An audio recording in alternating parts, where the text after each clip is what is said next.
औषध निरीक्षक परीक्षा पेपरफुटी प्रकरण पुन्हा एकदा चर्चेत आलंय. पेपरफुटी प्रकरणात कथित दबाव आणि तक्रारदारानं घेतलेल्या यू टर्नमुळे अनेक प्रश्न उपस्थित होत आहेत. अशातच आमदार रोहित पवार यांनी FDA अर्थात अन्न आणि औषध प्रशासन आयुक्त तुकाराम मुंढे यांची भेट घेतली. मुंढे यांच्या भेटीनंतर रोहित पवारांनी माध्यमांशी संवाद साधलाय. पाहूयात.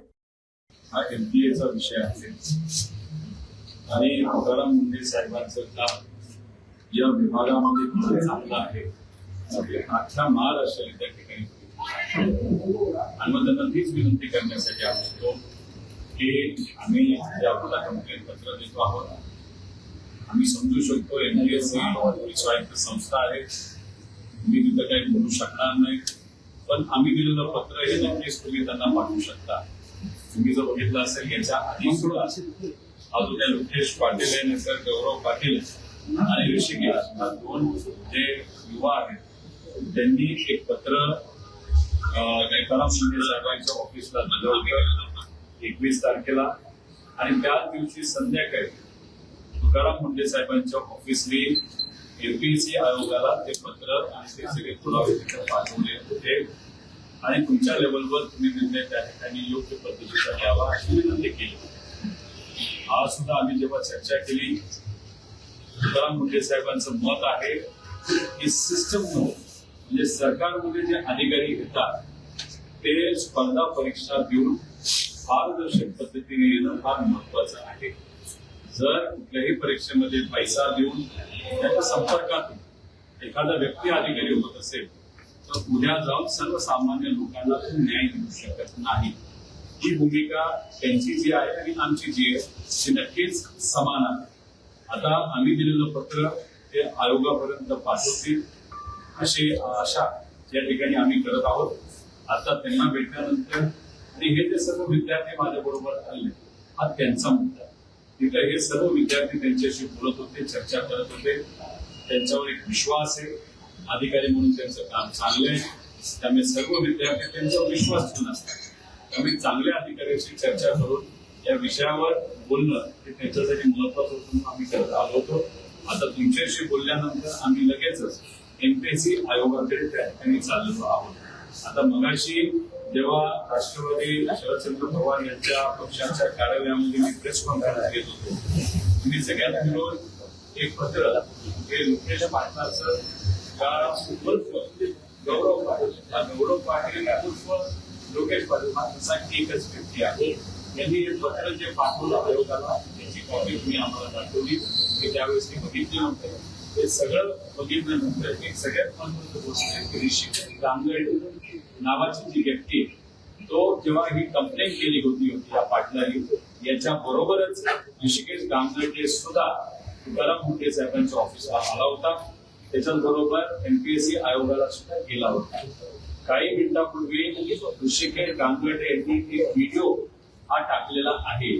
त्या व्हिडिओमध्ये त्यांनी सांगितलेले लोकेश पाटील उर्फ गौरव पाटील हा त्याचा मित्र आहे, त्याला थोडं धमकवलं, त्याला भीती दाखवली गेली म्हणून त्यांनी हे पत्र देऊन माघार घेतली. पण त्या पत्रामध्ये ऋषिकेश गांगर्डे सुद्धा नाव आहे आणि तो एक खरा अर्थाने युवा म्हणून आणि MPSC विद्यार्थ्यांचा विचार करत असल्यामुळे तो त्याच्या भूमिकेवर ठाम आहे आणि त्यांनी सांगितले की मी माझी कंप्लेंट मागे घेतलेली आहे.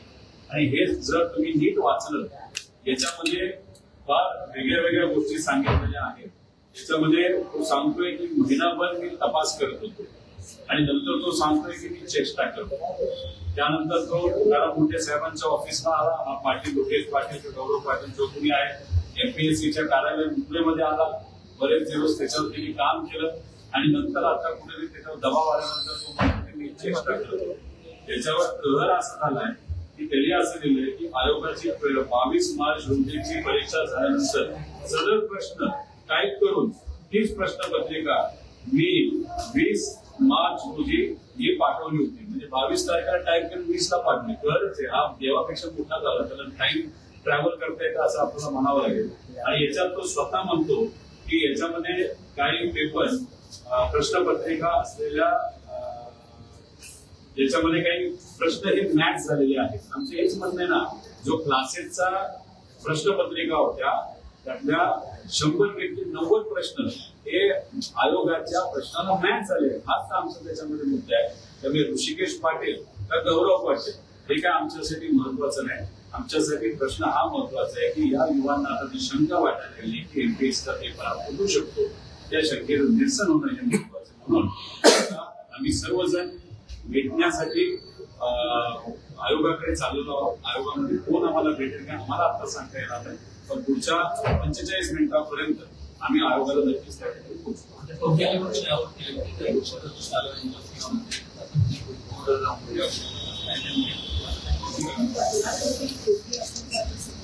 तक्रार हीच आहे ना.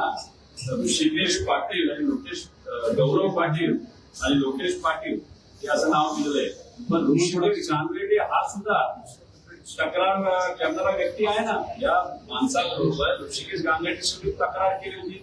तो म्हणतो मी तक्रार मागे घेणार नाही, कारण त्याला माहिती आहे युवा कधी घाबरच नसतो. युवाने गेल्या काही दिवसांमध्ये काय संघर्ष केला तुम्हाला सगळ्यांना माहिती आहे. त्यामुळे ऋषिकेश न घाबरणारा व्यक्ती त्यांनी व्हिडिओ केलेला आहे, मी तक्रार मागे घेत नाही.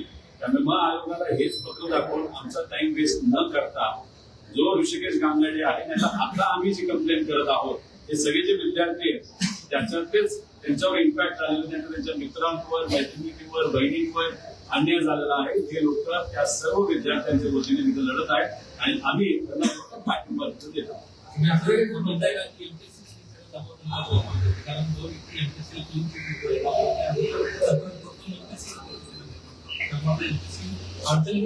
कोणाकडनं तरी दबाव 100% आणला गेला आहे.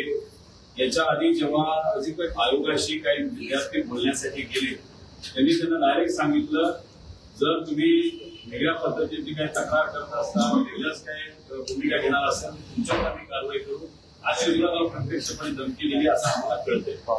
आता याच्याच बरोबर आपण जर बघितले आणि हे आम्हाला पुन्हा कळलं तर एक व्यक्ती जो या लोकेश पाटलांच्या संपर्कात काही दिवसांपूर्वी होता, लोकेश पाटलांनीच सांगितलं की अशी आम्हाला धमकी दिली. लोकेश पाटील आता मागा घेत असताना ऋषिकेश गांगेडेंनी स्पष्टपणे आज त्याच्या व्हिडिओमध्ये सांगितलेलं आहे की लोकेश पाटलावर गौरव पाटलांचा दबाव आहे. तो दबाव कोणतरी 100% तिथं टाकते आणि ते जे काही नंदुरबारचा क्लास आहे तो नंदुरबारचा क्लास हा पाटलाचा कोण पाटील या गावचा पाटील हे आम्हाला तरी त्या ठिकाणी माहित नाही. योगायोगाने ज्या उमेदवारांचा पेपर ज्या उमेदवाराने हा पेपर शेअर केला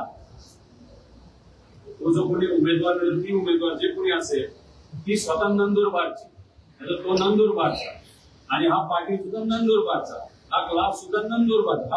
हा पाटील नंदुरबारच्या क्लासचा जो प्रमुख आहे तो नंदुरबारचा आहे आणि हे जो याच्यामध्ये ज्यांनी पेपर शेअर केलाय ते सुद्धा जे 6व्या नंबरला निवडून आलेले आहेत, 6व्या नंबरवर त्यांचा नंबर लागलेला आहे ते सुद्धा नंदुरबार. कुठं ना कुठे काय ना काहीतरी लिंक आहे, काय ना काहीतरी याच्यामध्ये होत आहे असं आमचं सगळ्यांचं